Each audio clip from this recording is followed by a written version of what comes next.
Ahora te voy a explicar cómo hacer la tilde nasal con tu teclado. Nuevamente, si tenés Windows 10, podés poner tu teclado en guaraní o agregar el teclado de guaraní a tu lista de teclados. Y para eso podés usar el manual que está en la plataforma. Si no tenés Windows 10 y querés usar el teclado en guaraní, entonces tenés que leer el manual que está en la plataforma sobre cómo descargar e instalar el teclado en guaraní para poder agregarle a tu lista de teclados de la versión de Windows que tengas. Si no te funciona ninguna de las opciones anteriores y tu teclado está en castellano,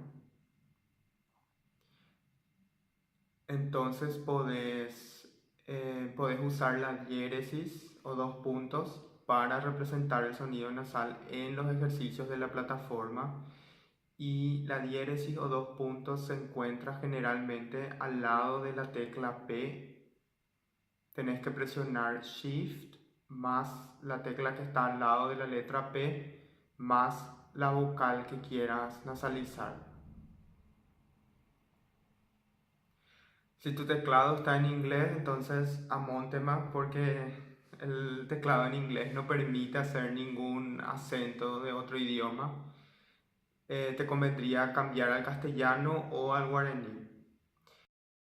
Si en todo caso querés usar tu teclado en inglés porque ya te acostumbraste a usar en inglés, entonces lo que podés hacer es usar la combinación de la tecla Alt-GR más una combinación de números que te voy a poner acá en la pantalla para que puedas ver cómo hacer las tildes nasales.